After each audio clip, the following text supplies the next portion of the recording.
Mitte Europas im Wandel der Zeit. Ein Land, das lange braucht, um eins zu werden. Menschen, die sich erst im Laufe der Jahrhunderte als deutsch verstehen. Wer sind wir? Woher kommen wir? Fragen an die Geschichte der Deutschen. Für die Revolution! Für die Demokratie! Für die Republik!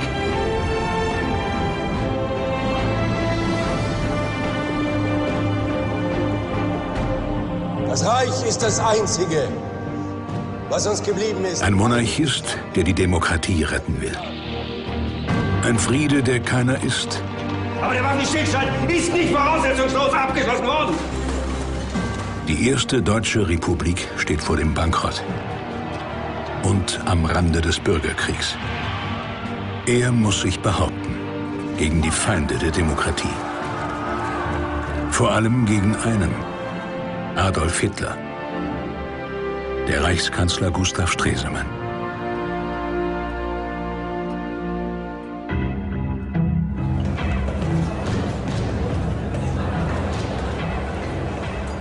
November 1923. Der Führer der Nationalsozialisten will die Regierung in Berlin stürzen. Die nationale Revolution ist soeben ausgebrochen. Noch in der Nacht ruft Reichskanzler Stresemann eine Krisensitzung ein. Ja.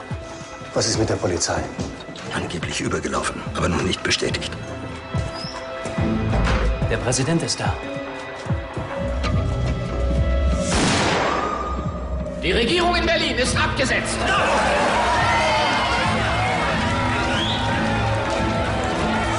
Nachricht aus München. Was ist passiert? Hitler putscht. Reichspräsident und Stresemann müssen handeln. Auf nach Berlin!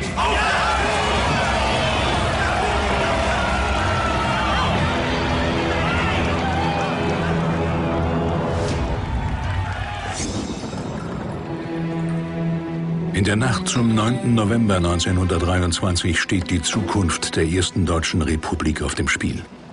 Und ausgerechnet er muss sie retten. Gustav Stresemann.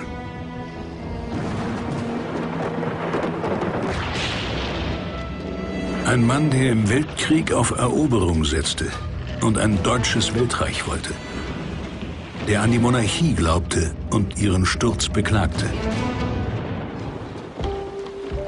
Nun hat er einen Aufruf für die Republik und gegen Hitler verfasst.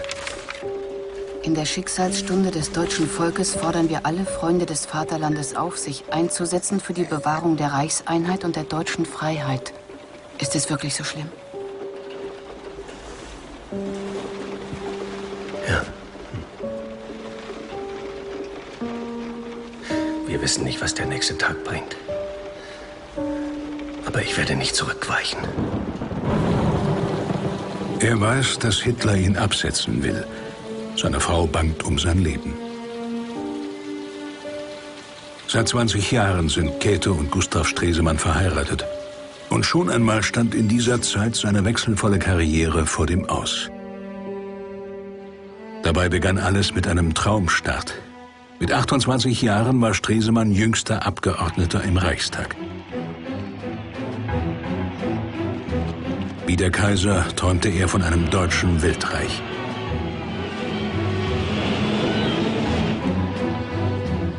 Als 1914 der Krieg ausbrach, forderte auch er Eroberungen in Ost und West. Als der Krieg verloren geht, will auch er die Macht des Kaisers einschränken. Doch keine Republik, wie sie im November 1918 ausgerufen wird. Der Kaiser hat abgedankt. Er und seine Freunde sind verschwunden. Über die Jahre hat das Volk auf der ganzen Linie gesiegt. Stresemann gerät ins Abseits. Mit dem Zusammenbruch des Kaiserreichs brach für Stresemann eine ganze Welt, ein ganzes Weltbild zusammen. Persönlich bedeutete für ihn das Ende des Krieges zunächst einmal einen Karriereknick. Februar 1919. In Weimar, wo Goethe und Schiller wirkten, tagt die frei gewählte Deutsche Nationalversammlung. Sie soll der jungen Demokratie eine Verfassung geben. Gustav Stresemann ist Vorsitzender der neu gegründeten Deutschen Volkspartei. Die fordert eine parlamentarische Monarchie. Doch Sozialdemokraten wie Friedrich Ebert haben jetzt das Sagen. Das Wesen unserer Verfassung soll vor allem Freiheit sein. Freiheit für alle Volksgenossen. Aber jede Freiheit, an der mehrere teilnehmen, muss ihre Satzung haben. In der Nationalversammlung haben die Befürworter der Republik eine Zweidrittelmehrheit. SPD, Linksliberale und katholische Zentrumspartei. Gustav Stresemann und seine Deutsche Volkspartei trauern den alten Zeiten hinterher. Deshalb ist er für viele erst einmal ein Mann von gestern. Mit den Fürsten und Königen von Gottes Gnaden ist es für alle Zeiten vorbei. Die Zukunft Zum ersten Mal dürfen auch Frauen wählen und gewählt werden. Aber jetzt kommen die Frauen. Dagegen waren die Fürsten und Könige ja harmlos, nicht wahr?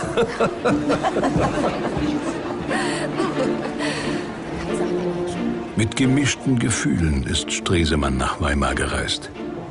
Seiner Frau schreibt er: Heute war der feierliche Tag der Eröffnung der Deutschen Nationalversammlung. Oder vielmehr sollte es sein. Ich bin mit dem Herzen bei den alten Zeiten und es tut mir weh zu sehen, wie sich alles geändert hat.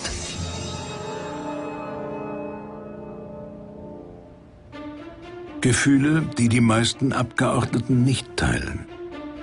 In den nächsten 6 Monaten schaffen sie die rechtliche Grundlage für den neuen Staat.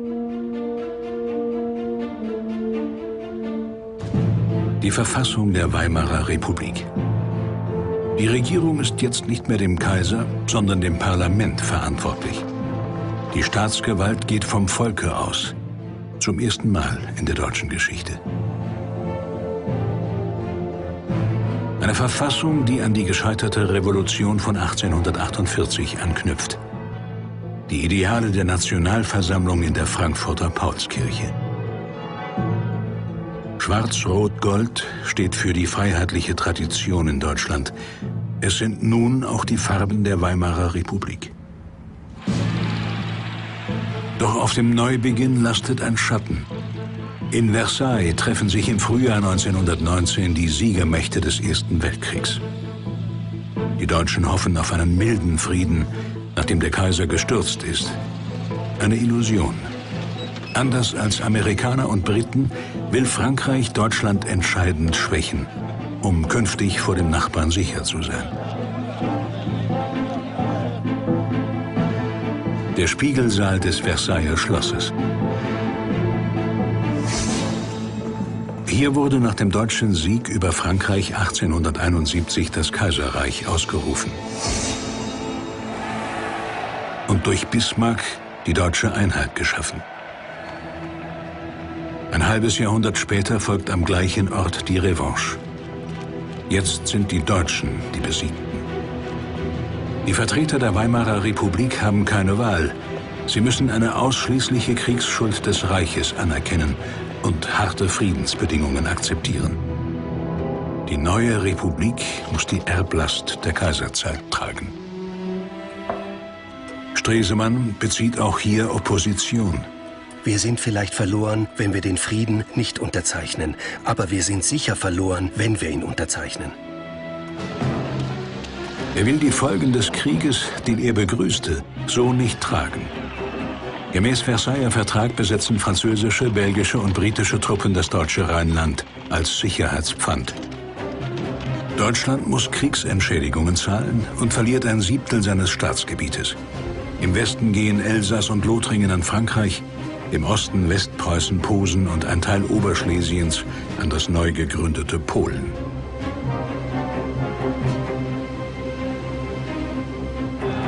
Der Versailler Vertrag führt im Reich zu wütenden Protesten, die sich auch gegen die junge Demokratie richten, die ihn annehmen musste.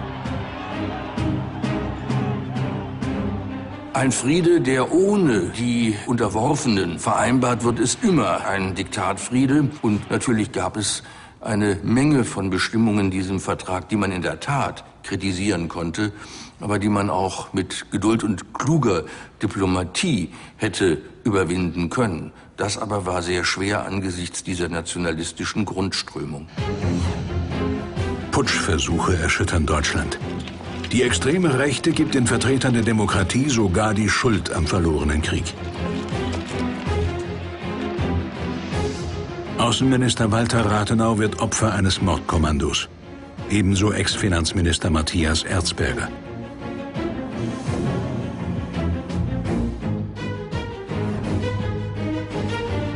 Angeblich seien Demokraten und Sozialisten der siegreichen Truppe in den Rücken gefallen.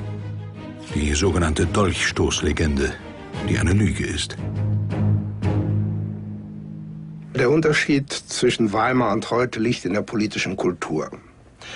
Damals war es üblich, an vielen Stellen sehr fundamental gegeneinander Gegensätze auszubauen und relativ schnell auch zur Gewalt zu greifen. Die Hetze zeigt Wirkung. Bei den ersten Reichstagswahlen im Juni 1920 verlieren die tragenden Parteien der Republik ihre Mehrheit. SPD, Zentrum und Linksliberale. Die Gegner an den Rändern legen zu, auch die Deutsche Volkspartei Stresemanns. Sie steigert ihren Stimmanteil von 4 auf 14%, wird zu einem politischen Gewicht, auch als möglicher Koalitionspartner. Doch für wen? Stresemann spürt, dass Extremismus von rechts und links den Staat an den Abgrund treibt. Dass die Republik als Staatsform einen Kompromiss darstellt, den es um des inneren Friedens willen zu verteidigen lohnt. Dass Verweigerung keine Lösung ist. Stresemann, der 1918 mit dem Kriegsende vermeintlich vor dem Aus gestanden hatte, war 1920 durch die Reichstagswahl wieder da mit seiner Partei.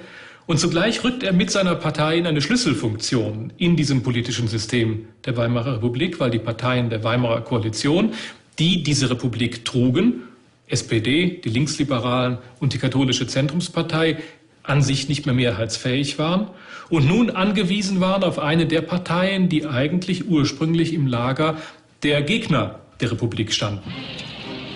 So wie Stresemanns DVP. Doch zum Schwur kommt es erst 1923, im Krisenjahr der jungen Republik. Im Januar marschieren französische und belgische Truppen in das Ruhrgebiet ein. Bisher war nur das Rheinland besetzt. Offiziell wollen sie sich ein Pfand für ausbleibende Kriegsentschädigungen sichern. Berlin ruft den passiven Widerstand aus. 2 Millionen Deutsche im Ruhrgebiet verweigern die Arbeit. Ihren Lohn übernimmt der Staat, der das Geld, das er nicht hat, einfach druckt. So verliert die Mark immer weiter an Wert. Über die Parteigrenzen hinweg wird der Widerstand begrüßt. Das Ruhrgebiet ist das industrielle Herz Deutschlands. Wer hier die Kontrolle hat, kann über die wirtschaftliche Stärke des Reiches mitbestimmen. Das wissen auch die Franzosen. Sie fürchten, dass der Nachbar schon bald wieder zu mächtig wird. Doch nun stehen die Räder still. Im Februar 1923 fährt Stresemann nach Dortmund, um den passiven Widerstand im besetzten Gebiet zu unterstützen. Vos papiers. Der prominente Politiker muss mit seiner Verhaftung rechnen. Er reist daher mit gefälschtem Ausweis ein.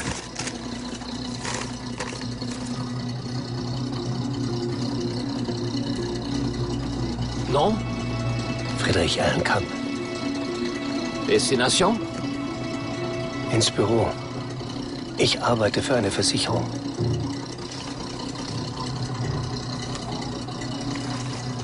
Allez. Die Lage an der Ruhr spitzt sich zu. Wegen der Zollstellen an den Grenzen werden die Nahrungsmittel knapp. Das französische Militär errichtet Suppenküchen, um Sympathien zu gewinnen. Doch auch hier gilt der angeordnete Boykott. Hey, beim Feind zu betteln, du solltest dich mal schämen, Junge! Hast du denn gar keine Ehre im Leib, Freundchen? Finger weg! Die Stimmung ist hochexplosiv. Es gibt Sabotage, Zusammenstöße, Tote.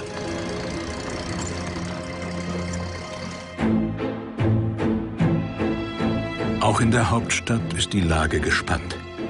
Im August 23 tritt die Berliner Regierung wegen der Ruhrkrise zurück. Bitte sehr. Hier unterschreiben. Friedrich Ebert, der als Reichspräsident einen neuen Regierungschef zu ernennen hat, steht vor einer schwierigen Entscheidung. Bitte sehr. Nur eine große Koalition von der DVP bis zur SPD scheint jetzt erfolgversprechend. Dafür braucht er Stresemann. Ebert zögert. Tja, Sie waren nicht meine erste Wahl. Sie verzeihen mir das offene Wort. Ich habe mich nicht nach diesem Amt gedrängt. Wie die Dinge stehen, ist es eigentlich politischer Selbstmord. Am 13. August 1923 ernennt Ebert Stresemann zum Kanzler. Als Stresemann Reichskanzler wurde, war das ein politisches Himmelfahrtskommando. Das Deutsche Reich befand sich in seiner schwersten politischen Krise seit dem Ende des Krieges. Seit 7 Monaten tobte der Ruhrkampf. Das Wirtschaftsleben an Rhein und Ruhr stand still. Die Hyperinflation schoss in die Höhe. Und niemand wusste, was aus Deutschland überhaupt noch werden sollte. Wenn Stresemann davon sprach, dieses Amt zu übernehmen, sei politischer Selbstmord, so war das aber nicht nur in einem metaphorischen politischen Sinne zu verstehen. Wir dürfen nicht vergessen, dass zu dieser Zeit, Rathenau, Erzberger, schon einige Politiker ermordet worden waren. Unaufhörlich wird Geld gedruckt, um den Ruhrkampf zu finanzieren. Der Wert der Währung fällt ins Bodenlose. Mitte Oktober 23 kostet ein Laib Roggenbrot 267 Millionen Mark. Eine ganze Generation verliert ihre Ersparnisse und die Hoffnung. Die Inflation ist zu einem Urtrauma der Deutschen geworden. Man hat eben erlebt, dass alles, was man gespart hatte, alles, was man auch an Kriegsanleihen gezeichnet hatte, für den Staat aufgeopfert hatte, dass das verloren war. Und das hat dem Vertrauen, dem, was möchte man sagen, Urvertrauen in den Staat einen schweren Stoß versetzt. Stresemann muss handeln. Um die Inflation zu beenden, bricht er den passiven Widerstand im Ruhrgebiet ab. Vor dem Parlament muss er sich verantworten. Das Reich ist das Einzige, was uns geblieben ist in all dem Zusammenbruch, den wir erlebt haben. Es jetzt zu erhalten, ist die Pflicht. Eine Rede, die Mut abverlangt. Die Rechte wirft ihm Verrat, Kapitulation vor den Franzosen vor. Wieder habe die Republik eine Niederlage der Nation verschuldet. Doch er hatte keine Wahl. Deshalb, wir haben den passiven Widerstand im Ruhrgebiet abgebrochen. Aus Feigheit von dem Feind, wo bleibt die deutsche Ehre? Das kostet Ihnen den Kopf. Hoffentlich haben Sie recht. Die Leute im Ruhrgebiet werden im Stich gelassen. Der Abbruch des passiven Widerstands.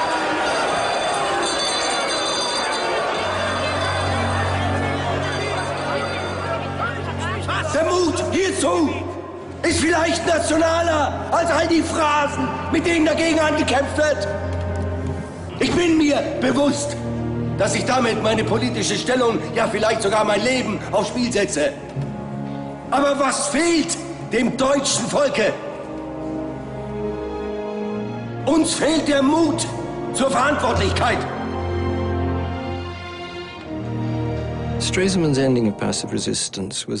Der Abbruch des passiven Widerstandes war vielleicht die Sternstunde Stresemanns. Er zeigte sich als Staatsmann, der aus Überzeugung eine höchst unpopuläre Entscheidung traf.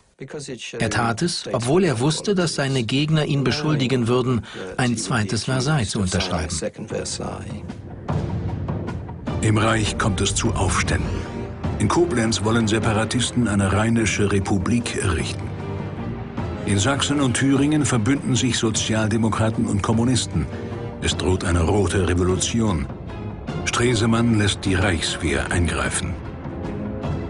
Die größte Gefahr aber droht von rechts, im Süden der Republik. In München macht die bayerische Regierung gegen Berlin mobil. Unterstellt sich die Reichswehrtruppen im Land. Sie macht gemeinsame Sache mit sogenannten Vaterländischen Verbänden. rechtsextremen Organisationen, zu denen auch Hitlers NSDAP zählt. Sie wollen den Marsch auf Berlin.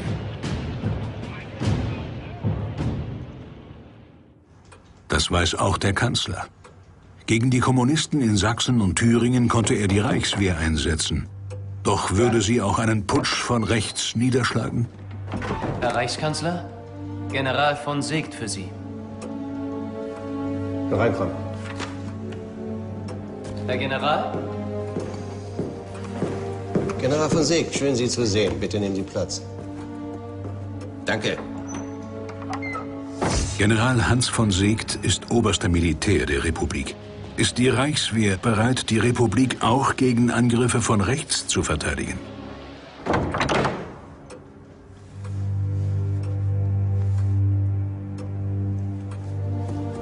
Die Lage in Bayern ist hochexplosiv. K., Lossow und Hitler können jederzeit losschlagen. Die Reichswehr muss bereit sein. Herr Reichskanzler, mit Männern wie Ihnen ist dieser Kampf nicht zu führen. Sie haben nicht das Vertrauen der Truppe, Herr Reichskanzler. Sie verweigern mir den Gehorsam der Truppe.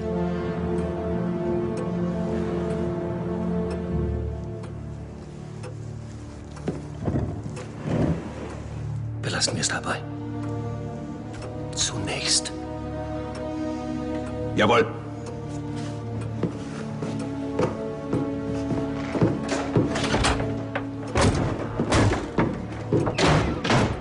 Ein ungehorsamer General.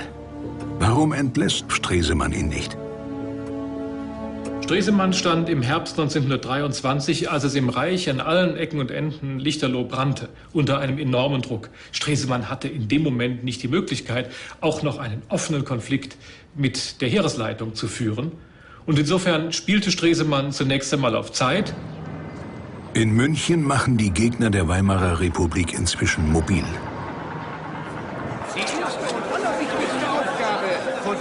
Am 8. November 1923 lädt Generalstaatskommissar von K.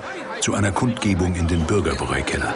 Diese in kürzester Zeit wiederzugewinnen, so scheidet es aus der Reihe der großen Nationen. In einer Rede zur Lage der Nation macht er Stimmung gegen Berlin. Ohne heißen, weg mit dem Knebelvertrag! Doch einer will nicht mehr reden, sondern handeln. Hitler sieht die Chance, loszuschlagen.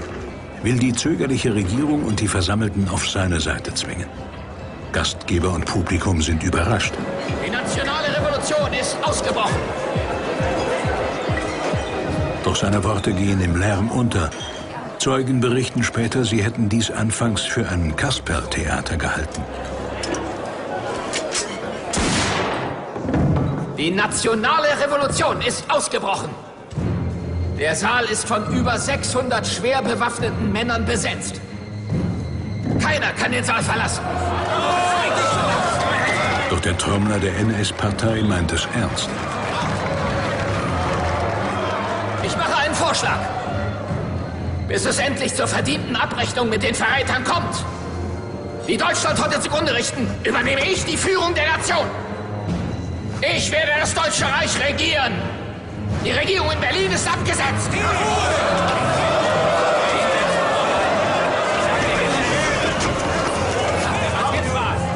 Kurz vor Mitternacht erreicht die Nachricht Berlin. Was ist passiert? Stresemann ruft sofort eine Krisensitzung ein. Mit dabei Reichspräsident Ebert. Beide wissen, im Notfall kann nur einer die Putschisten aufhalten. General? Welche Haltung wird die Reichswehr einnehmen, wenn Hitler an der Spitze bayerischer Truppen auf Berlin marschiert? Die Reichswehr steht fest hinter mir.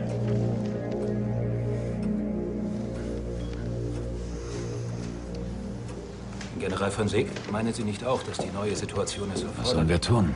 Nein. Ohne Militär haben wir keine Chance. Noch ist völlig ungewiss, wer den Putsch wirklich trägt. In München zögern die Regierenden, sich Hitler anzuschließen. Im Saal herrscht Verwirrung. Ich glaube, es ist an der Zeit, Ludendorff in den Saal zu bitten. Doch Hitler verfügt noch über einen Trumpf. Im Saal erscheint General A.D. Ludendorff. Im Krieg war er Kopf der obersten Heeresleitung, der führende Militär und überaus populär. Ludendorff ist bereit, die Galionsfigur für den Aufstand zu spielen. Meine Herrschaften, in dieser historischen Stunde dürfen Sie sich dem Ruf der Nation nicht versagen. Auf nach Berlin! Auf nach Berlin!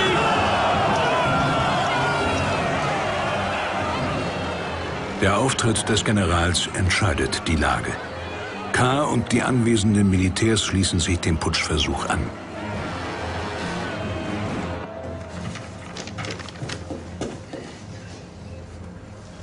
Die Putschisten haben eine Regierung ausgerufen. Sie besteht aus General Ludendorff, Adolf Hitler, General von Lossow. General von Lossow, ein Gegner Segts, soll Reichswehrminister in der Putschregierung werden. Das ist unsere Chance. Das wird Segt nicht schmecken, Lossow und Hitler. Von Lossow lässt er sich nichts sagen. Sein Rivale Lossow soll Vorgesetzter sein? Herr Reichspräsident, meine Herren, jetzt müssen wir handeln. Der Putsch muss niedergeschlagen werden. Meine Herren, ich schlage vor, General von Segt umfassende Vollmacht zu erteilen. Gehen wir. Was soll man da sagen? Ich bin sprachlos. Jetzt hat von Segt, was er immer wollte. Er hat die Macht. Und ob er sie jemals wieder abgeben wird? Nein, er ist ein Kommisskopf.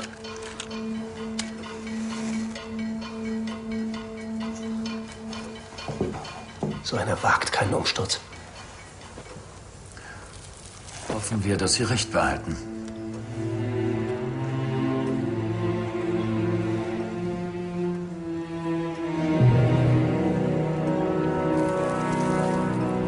Auf der einen Seite war es riskant, Segt diese Vollmachten zu erteilen. Auf der anderen Seite aber wurde Segt dadurch in die Pflicht genommen und er konnte gar nicht mehr umhin, sich vor Stresemann zu stellen. Und das war so gesehen auch wieder ein sehr kluger Schachzug. München am Morgen des 9. November. In der Stadt herrscht zunächst Ungewissheit. Doch allmählich spricht sich herum, dass Gustav von Kahr und General von Lossow auf Distanz zu Hitler gehen. Sie seien überrumpelt worden. Hitler und Ludendorff geben nicht auf. Mit einem Marsch durch die Münchner Innenstadt wollen sie die Massen hinter sich bringen. Gegen Mittag erreichen sie mit 2000 zum Teil bewaffneten Gesinnungsgenossen die Feldherrenhalle. Hier versperrt Landespolizei den Weg. Sie hat den Befehl, den Weitermarsch der Putschisten mit allen Mitteln zu verhindern.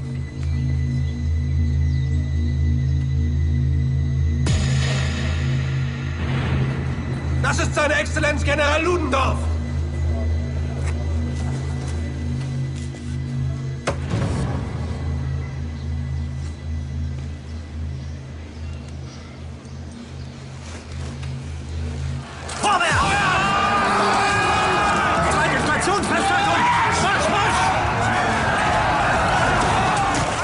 Welche Seite zuerst schießt, wird nie geklärt.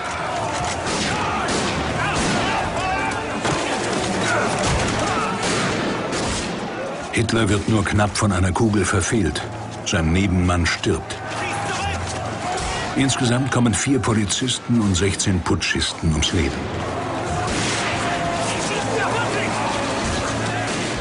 Ludendorff bleibt unverletzt und wird noch vor Ort festgenommen.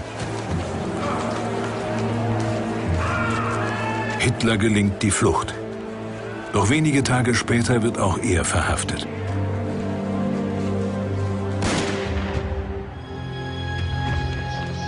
In Hitlers Reich wird der kläglich gescheiterte Putsch zur Heldentat stilisiert. Die Getöteten werden alljährlich am 9. November als Märtyrer gefeiert.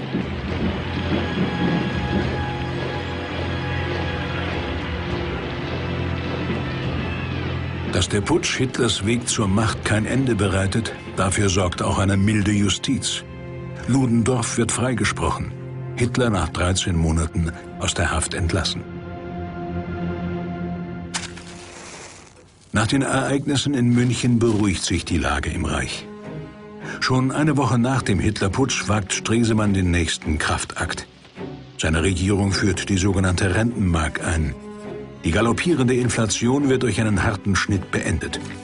Für 1 Billion Papiermark gibt es eine Rentenmark. Stresemann hat die Republik durch ihre schwerste Krise geführt. Doch im Reichstag gerät der Kanzler wieder unter Druck. Also ich sehe ziemlich schwarz. Die Sozialdemokraten brechen mit ihm, weil er die Reichswehr in das rote Sachsen und Thüringen einmarschieren ließ. Die Deutschnationalen wollen ihn stürzen, weil er den passiven Widerstand gegen Frankreich beendete. Stresemann stellt die Vertrauensfrage. Der Regierung Stresemann haben das Vertrauen ausgesprochen. 156 Abgeordnete. Für die Abwahl der Regierung 231 Abgeordnete. Nur 100 Tage war Stresemann Kanzler. Reichspräsident Ebert, der mit ihm die Krise meisterte, übt Kritik an seiner Partei, der SPD. Was euch veranlasst, den Kanzler zu stürzen, ist in 6 Wochen vergessen. Aber die Folgen eurer Dummheit werdet ihr noch 10 Jahre lang spüren. Stresemanns Bilanz war vielleicht das einzige Mal in der Weimarer Zeit eine heroische Erfolgsbilanz. Die Währung war stabilisiert durch den sehr grausamen, aber notwendigen Schnitt, die Einführung der Rentenmark. Die Putsche waren überwunden. Das war schon nach Weimarer Maßstäben eine große Erfolgsbilanz. Und Undankbarkeit ist in der Politik die Regel, nicht die Ausnahme. Stresemann denkt erst einmal an Rückzug aus der Politik. Meine Frau sagt, Sie begrüßen meinen Sturz. Vom ärztlichen Standpunkt kam er jedenfalls zur rechten Zeit. Stresemann leidet unter der Basedowschen Krankheit, eine Überfunktion der Schilddrüse, die das Herz schädigt und zum Schlaganfall führen kann. Sie müssen kürzer treten, Herr Stresemann, sonst kann ich bald nichts mehr für Sie tun. Sie müssen auf Ihren Mann Acht geben. Sie glauben doch nicht wirklich, dass mein Mann ein ruhigeres Leben aushalten würde. Warum denn nicht? Entschuldigung. Ein Herr Marx schickt Ihnen das hier. Scheint dringlich zu sein. Wilhelm Marx? Der Zentrumsmann? Man sagt, er wird der nächste Kanzler.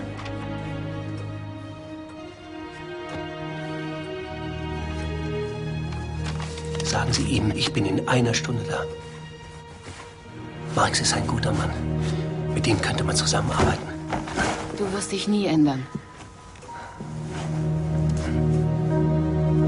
Unter dem neuen Kanzler wird Stresemann Außenminister.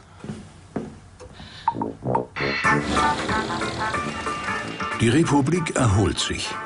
Von den goldenen 20er Jahren ist bald die Rede. Die politische Beruhigung, die neue Währung und US-Kredite kurbeln jetzt die Konjunktur an. Das kulturelle Leben kommt in Schwung.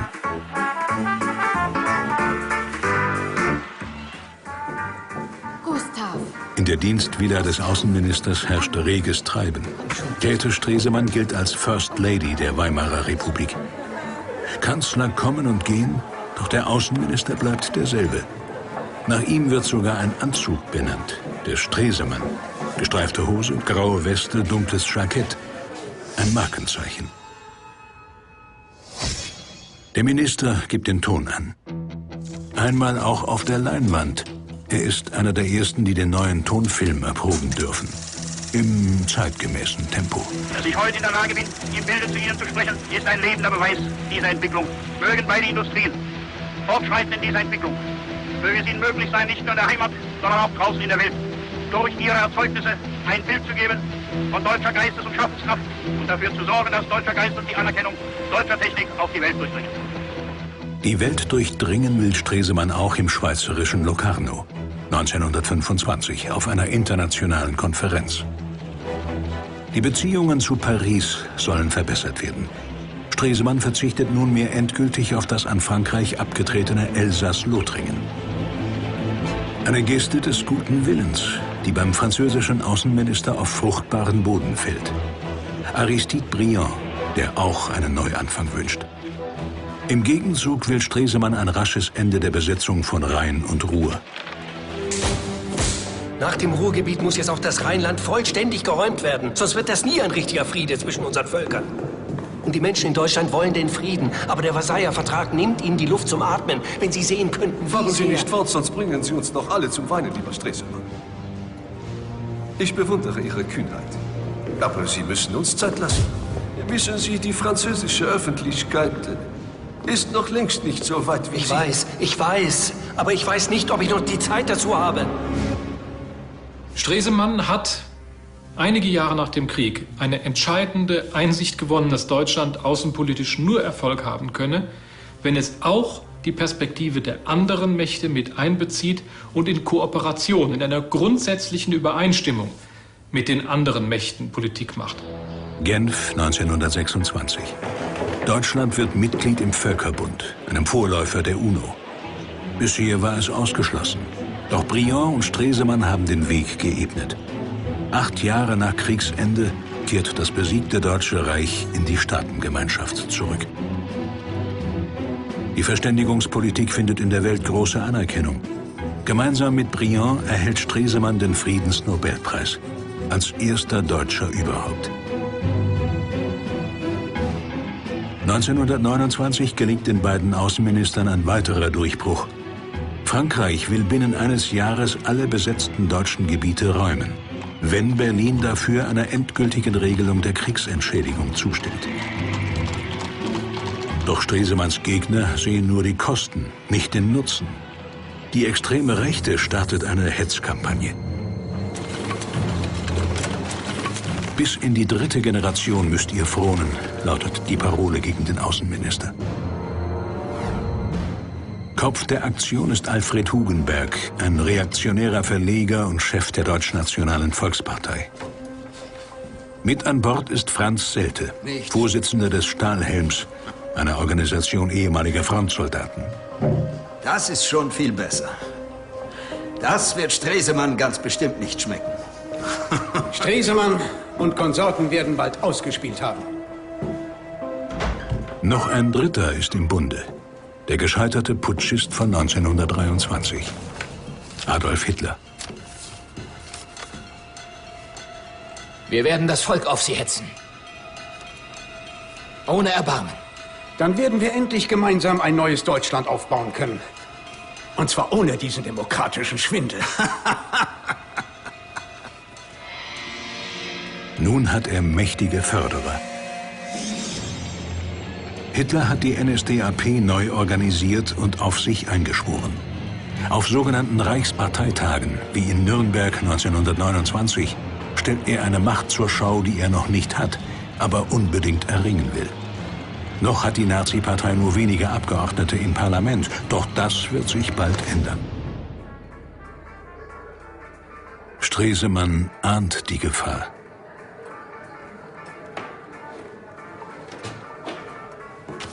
Er spürt, dass Parolen von ewiger Knechtschaft mehr verfangen als Appelle der Versöhnung. Seine Kräfte schwinden. Längst ist er ein todkranker Mann.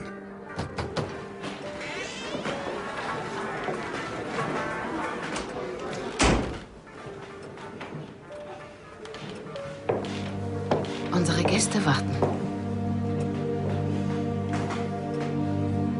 Hugenberg schreckt von nichts zurück. Paktiert mit Hitler. Sie wollen dich und die Republik ruinieren. Ihr müsst jetzt in jede Schule, in jede Universität die jungen Menschen zurückhalten vor diesen Verführern. Aber mir fehlt die Kraft.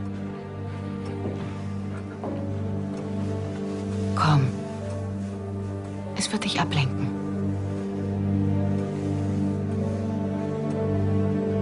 Gleich. Gib mir noch eine Minute. Ein weiter Weg liegt hinter ihm. Der Vertrag nimmt Ihnen die Luft zum Atmen, wenn Sie sehen können, wie.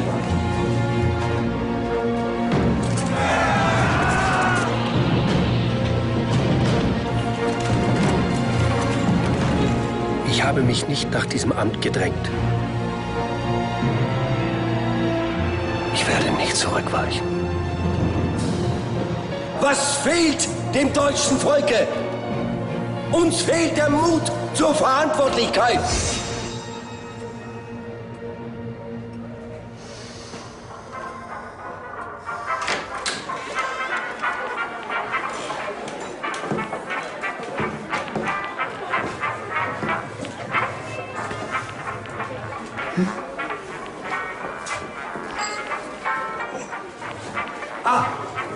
Herr Botschafter, wie schön, Sie zu sehen.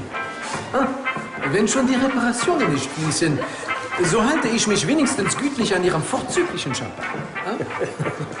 Bitte, schädigen Sie uns so viel Sie können. Sie wissen doch, viele warten nur darauf, dass wir gemeinsam untergehen. Ah, die Presse.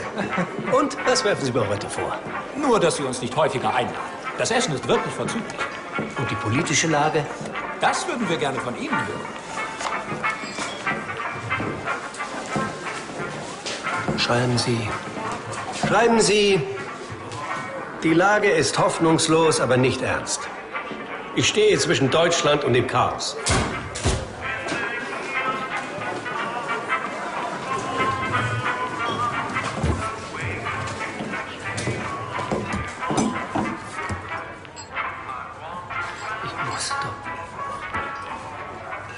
Ich muss durchhalten.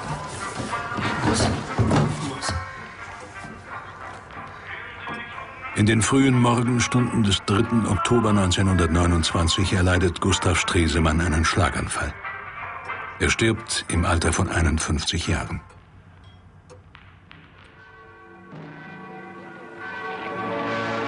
Im Berliner Reichstag, wo er leidenschaftliche Reden hielt, wird er aufgebahrt. Sein Tod sei mehr als ein Verlust. Er sei ein Unglück, lautet ein Zitat jener Tage. Der Staatsakt wird zum Volksbegräbnis. Hätte Stresemann das Scheitern der Republik verhindern können? Sicher hätte er die Demokratie nicht kampflos preisgegeben. Gustav Stresemann ist insofern auch heute noch beispielhaft und vorbildlich. Der hat nie den Gedanken gehabt, hinzuwerfen. Das ist mir zu viel, weil irgendwelche Leute ihm nicht Beifall zollten. Sondern er hat gekämpft bis wirklich zum Schluss.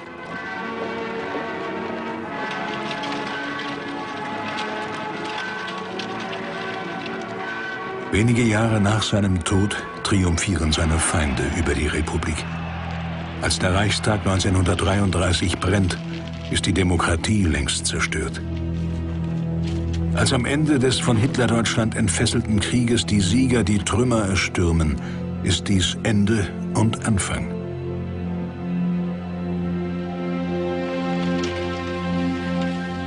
Zunächst erhält nur ein Teil der Deutschen die zweite Chance für einen demokratischen Neubeginn. Erst mit dem Zusammenbruch der kommunistischen Diktaturen werden Ziele wahr, die Stresemann erhofft hat. Ein geeintes Deutschland in Freiheit und in Frieden mit seinen Nachbarn.